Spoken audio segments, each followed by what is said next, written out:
La voz de los protagonistas. Contacto telefónico.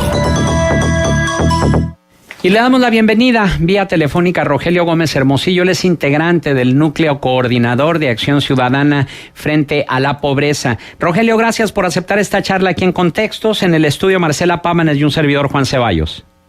¿Qué tal? Mucho gusto. A la orden.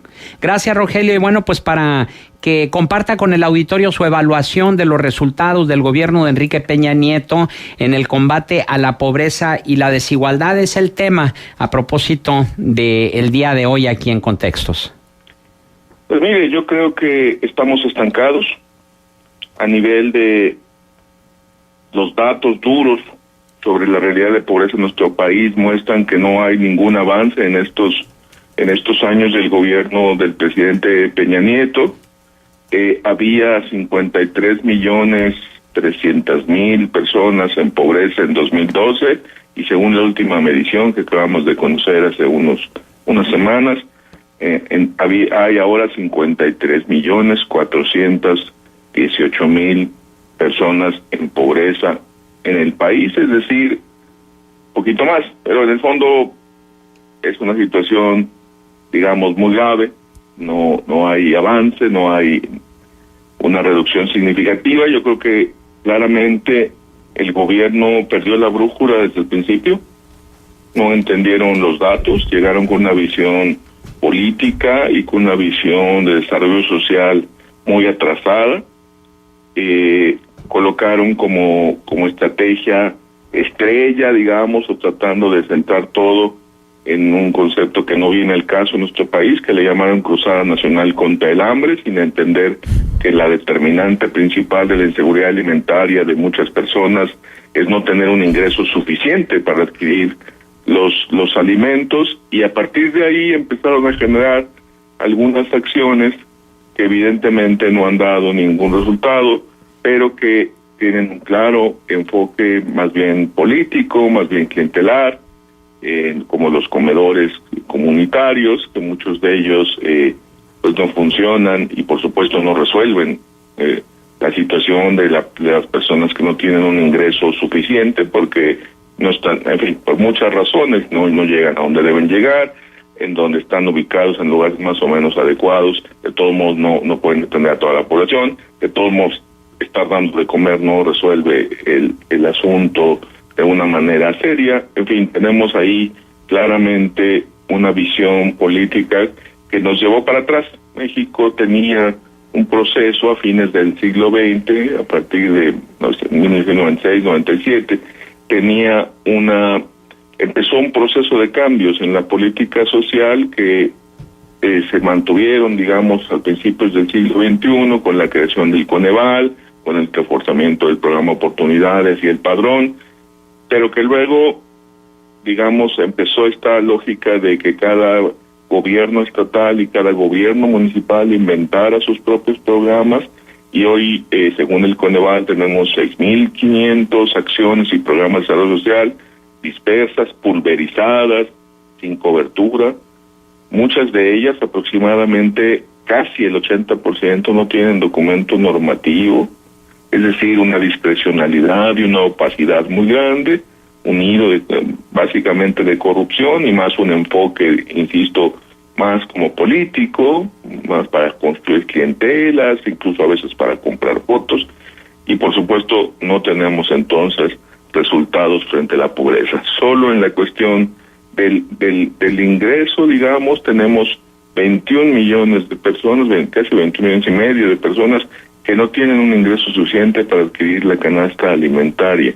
Y eso es muy grave en un país con el nivel de desarrollo de México. México es una economía media, su Producto Interno Bruto se ha duplicado en los últimos 25 años, es un crecimiento moderado, incluso se puede considerar mediocre, pero ha crecido. Y en esos mismos 25 años, el nivel de pobreza es casi el mismo, poquito más del 50% de la población.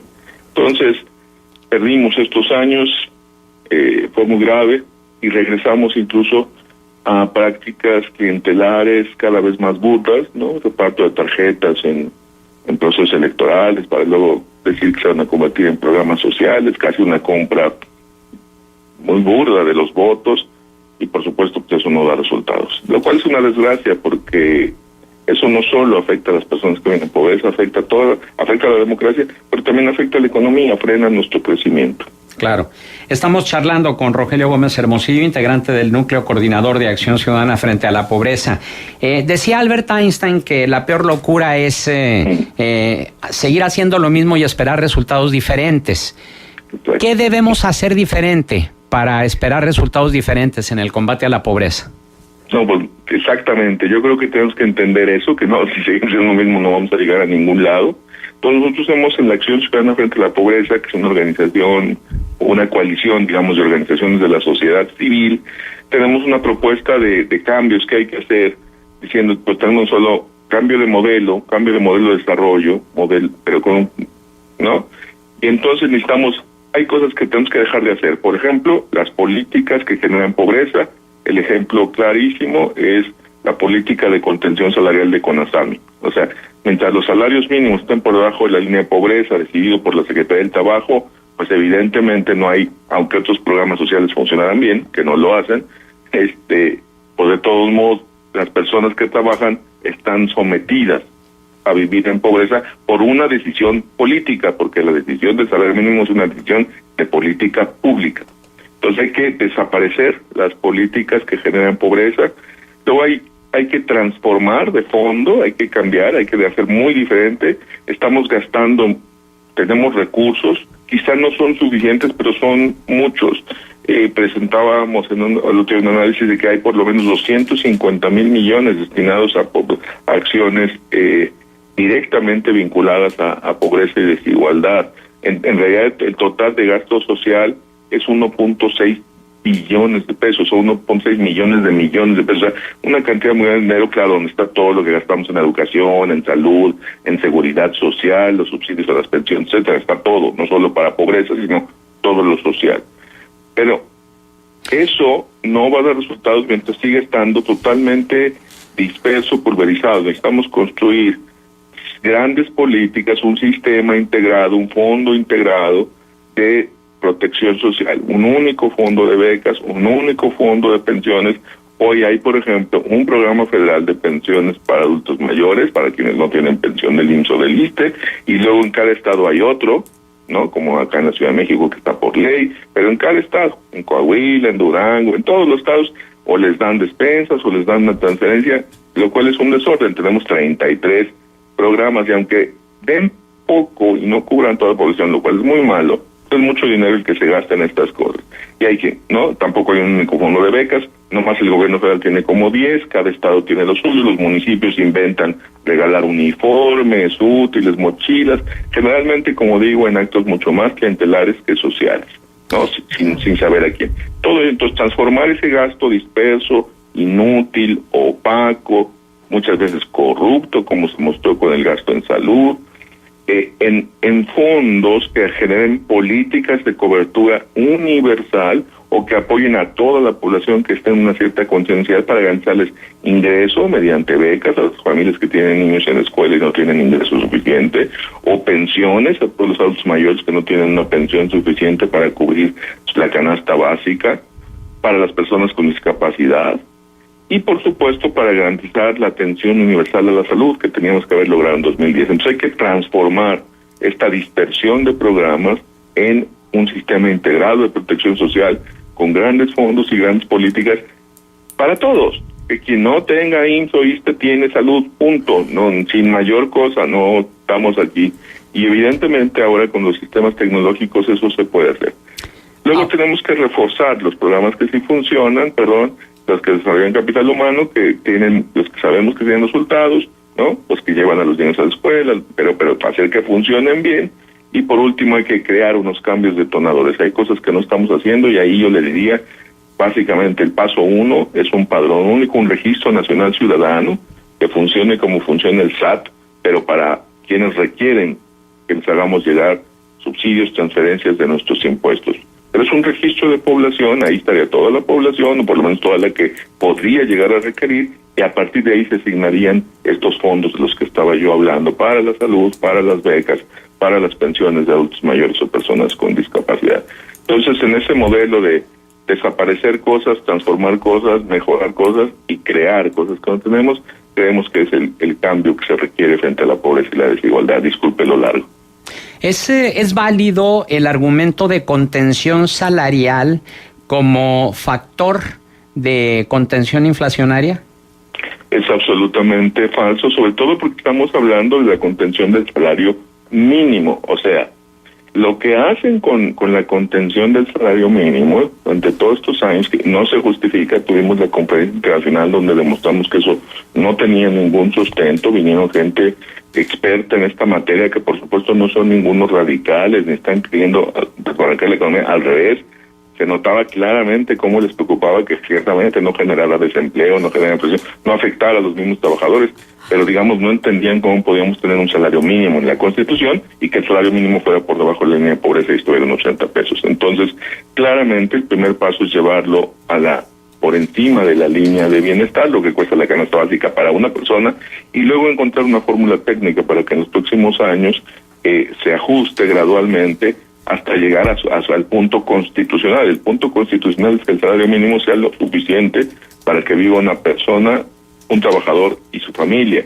Entonces ahí hay que calcular y hay que ver cuántos años lleva, porque ciertamente no se puede hacer de un año para otro. Pero subir ahora el salario de 80 a 95 pesos con centavos, que es el costo de la canasta alimentaria, tiene que hacerse en este año, y paradójicamente son los patrones, ¿no? El gobierno que está frenando. Exacto. Y son los patrones, que son los que pagan los salarios. Exacto. Los que están impulsando que se llegue a este punto, porque se dan cuenta que evidentemente esto no tiene ningún sentido y que frena nuestra productividad y también disminuye nuestro mercado interno.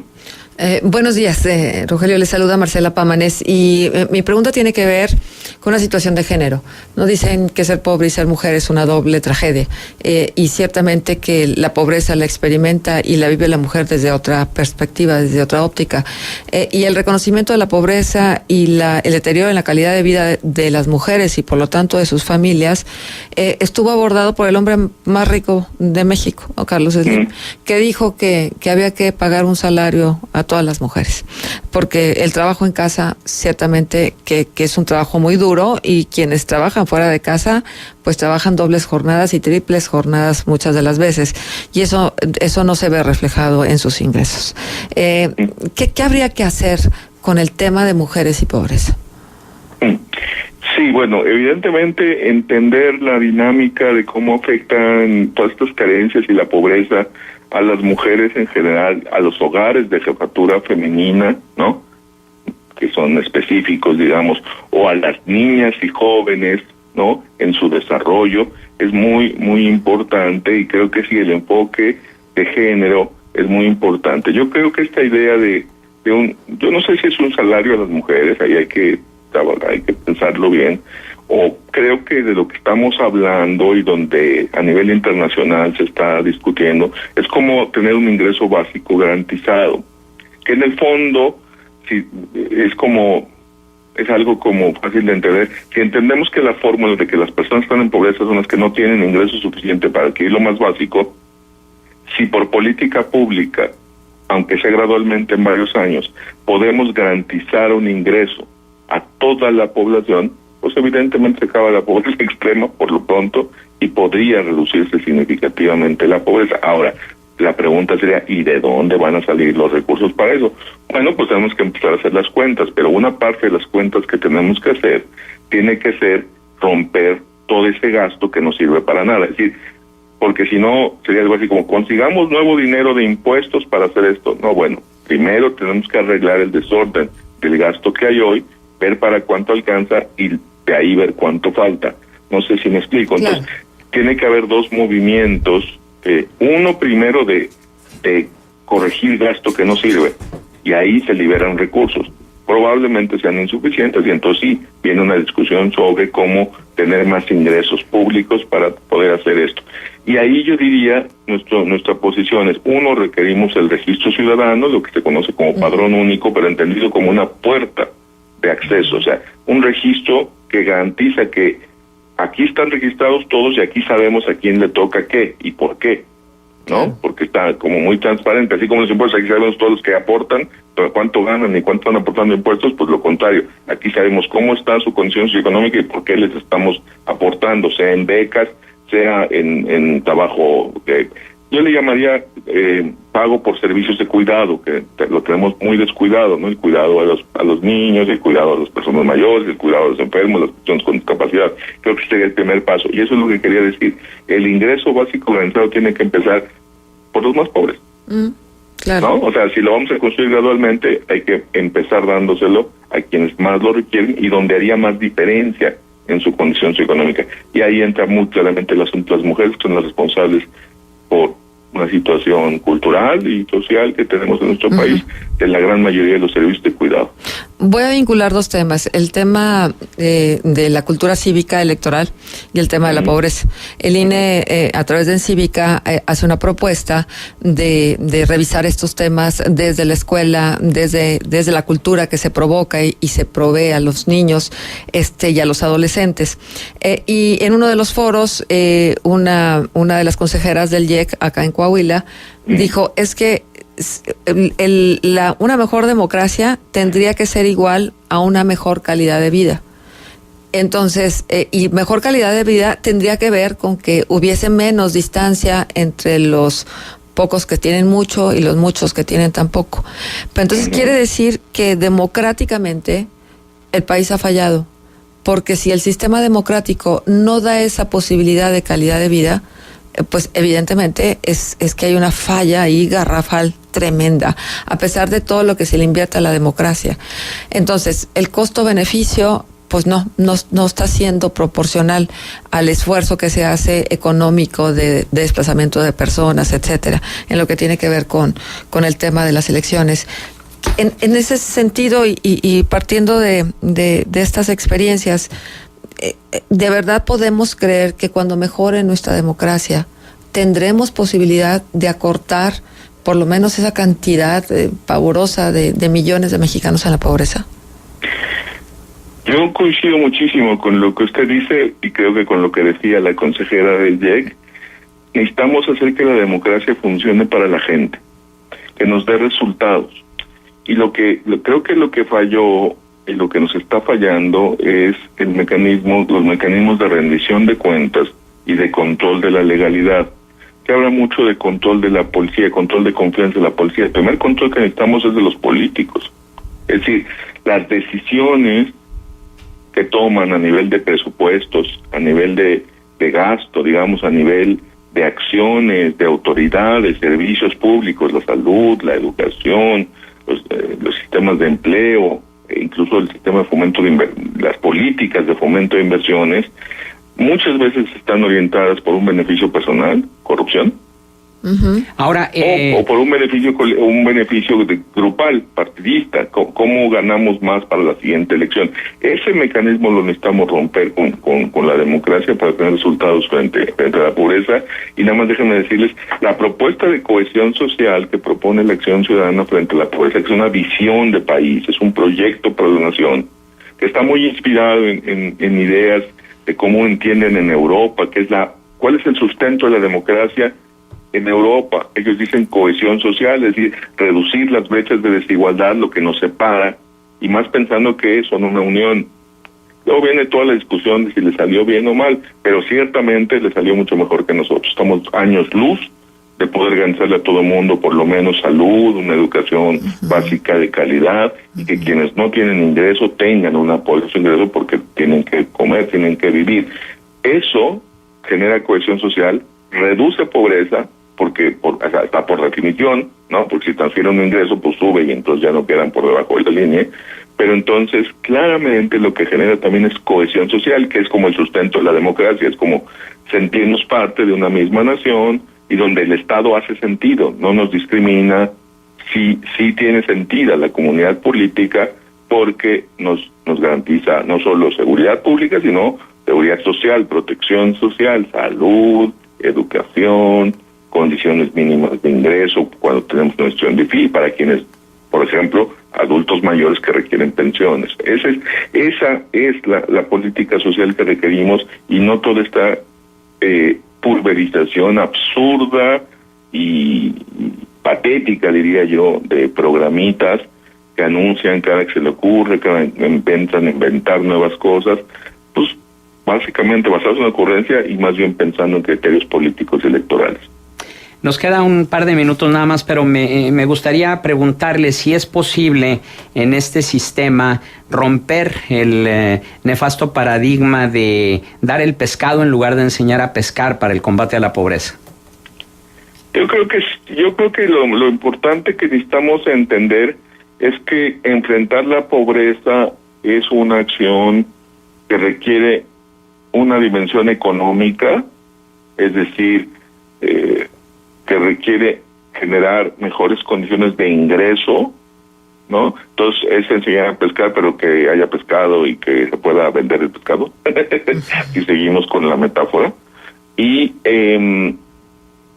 que el enseñar a pescar sea realmente un proceso que desarrolle las capacidades de las personas. Desde la primera infancia, cuando se forma el cerebro, los primeros 3 años de vida, o desde el vientre materno, los primeros 1000 días, se dice, se forma el cerebro y sus capacidades. Y luego en el proceso de formación, que se da durante la niñez, la adolescencia y la primera etapa de la juventud, ¿no? Para cumplir un ciclo de formación que nos hace personas productivas, capaces, y por cierto también nos debe hacer ciudadanos responsables.